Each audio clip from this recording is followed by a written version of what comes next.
strategist as well as the spokesperson from the EDC.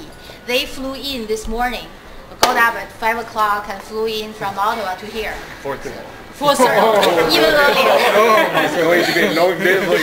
It's a long day to meet us. So we are going to have this roundtable meeting. Thank you for coming to join us. I think we'll have 4 or 5 more people, but we can start talking. Sure. Right. Well, some of you guys we've met before, so you'll forgive me if what I'm going to chat about briefly will be new to. Not new to some of you, but to others it'll give you an idea of what Phil and I are down here to meet with you all about.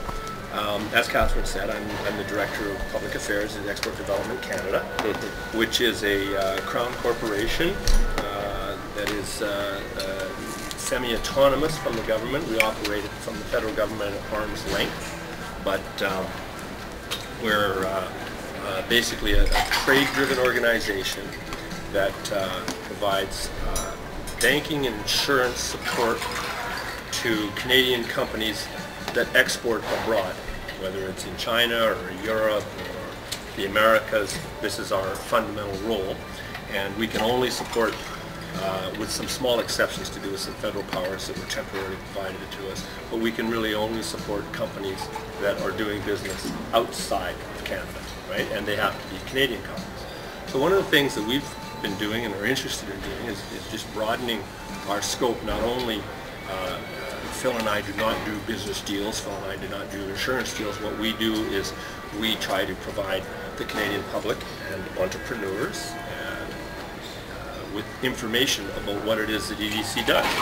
And what EDC does is a significant component of trade that helps to drive the Canadian economy in a major way. I think if I'm not mistaken, and Phil will correct me, he's more familiar with statistics and material, but the bottom line is indirectly or directly, EDC generates about 1 in 4 jobs in this country through trade relations. So it's a significant engine of our economy. Now, having said that, I didn't invite you all to chat about the stats and whatnot, which I'm woefully inadequate to do.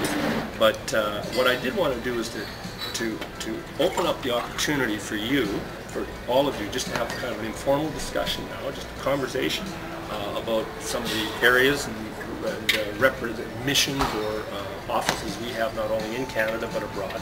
Again, I think we have 15 national offices. We have one in Toronto. We have the national office in Ottawa, which consists of about 1,200 employees. And we have offices from Vancouver and every province, and I think 3 in Quebec and 3 in Ontario, if you count Ottawa. So each one of those is manned by representatives of our organization, which do business deals internationally, but from a national basis as well. We have, is it 15?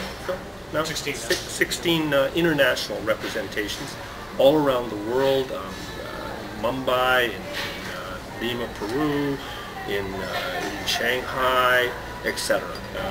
So as a consequence of that, that's where I'm really most interested in Phil and I wanted to talk with you individuals, you reporters, about this, because I think there's a tremendous opportunity. Our business is internationally driven. Our key area of interest, our key area on behalf of Canadian taxpayers and business entrepreneurs is essentially in international trade, but right now there's a special emphasis on emerging markets. I mean, we see it everywhere. We were just down at Omni, and they were telling us about the explosion in different areas. They're soon going to be going on the Mandarin television. We're talking about the increase in the Brazil as an emerging market and the number of Portuguese speakers in Toronto. So there's real interest in this area. And some of you who've met me before know that basically my goal is to try to integrate new Canadian media and mainstream media. And as I say, Phil is our chief spokesperson. He predates me at EDC. He's been there for 5 years, fluently bilingual in English and French.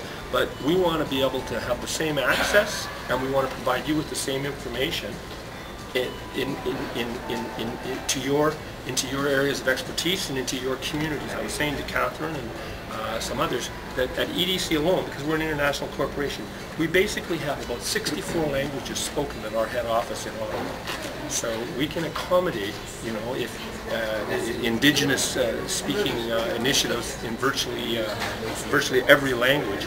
But I also know that in your own cases, much of what is conducted can be put forward in English and then gone backward. But I just want you to know that we have that access, so that if you need experts, for example, I mean, this is one of the things. It's not just an opportunity to interview.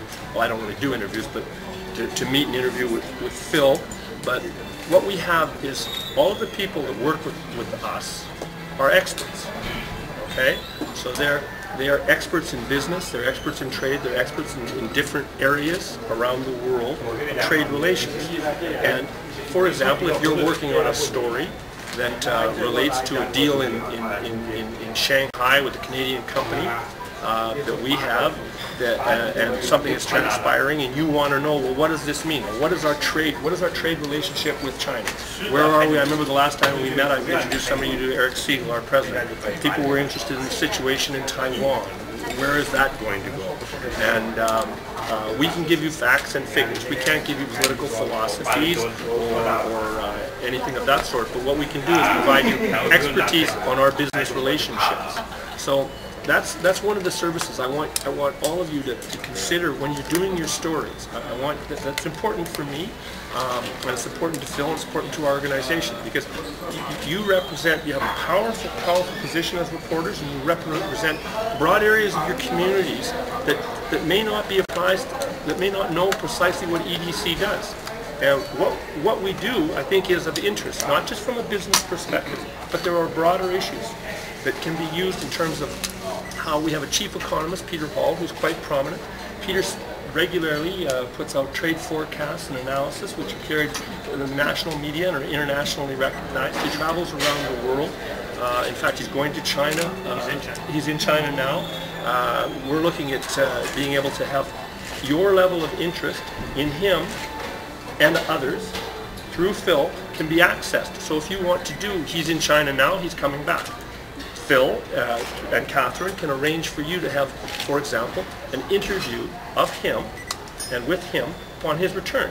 And you're basically like, what's the situation there? Why were you there? Your questions are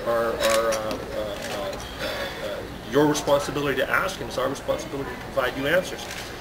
Going forward, one of the reasons I did want to see and meet with you all, and I wanted you to meet Phil, because Phil is really going to be, for all of you, the direct point of contact. Phil understands the products, he knows the individuals to put you in place with. So, Jack, if you've got a question, you're working on something and you want to know about X, then you would put in a call to Phil, and you'll get the same courtesy as any other reporters. This is what I'm saying about the new Canadian media, and the mainstream media is going to be and will be at EDC is going to be treated identically. We also want your permission, or hope your interest, to be able to put you on our mailing list, to send you various elements. I'll say one last thing, and then I'm going to let Phil talk a little bit about it, because he can be more specific about some of the areas. But you'll see Phil's brought some magazines down here, Export-Wise Canada, which is our trade magazine. But it's a magazine that's written by journalists, many who are on staff and have journalistic background. I mean, of course, it represents EDC's perspective. We're not trying to have big exposés on things, but what we do is try to provide a balanced, informative area of knowledge on a variety of topics. All right. Now that comes out 4 times a year. That comes out 4 times a year, and it touches on all the markets that we're involved in. And it's not just specific to trade. It's often about various companies, and it gives you a real concrete sense of how EDC partners with companies, how it provides financing, or how it provides insurance. The last thing I'll say about this, and I'm very excited about it, is that we have now taken EDC's Export-Wise, which has a subscription of about 30,000 people. It's not a paid subscription. We provide it to our customers who are participants. I don't want to give them the wrong information. But what's exciting about this is this has been put, we have just put it last month, about 4 weeks ago, online. So it is now an online magazine. So all of you can access this. You just www.exportwise.ca.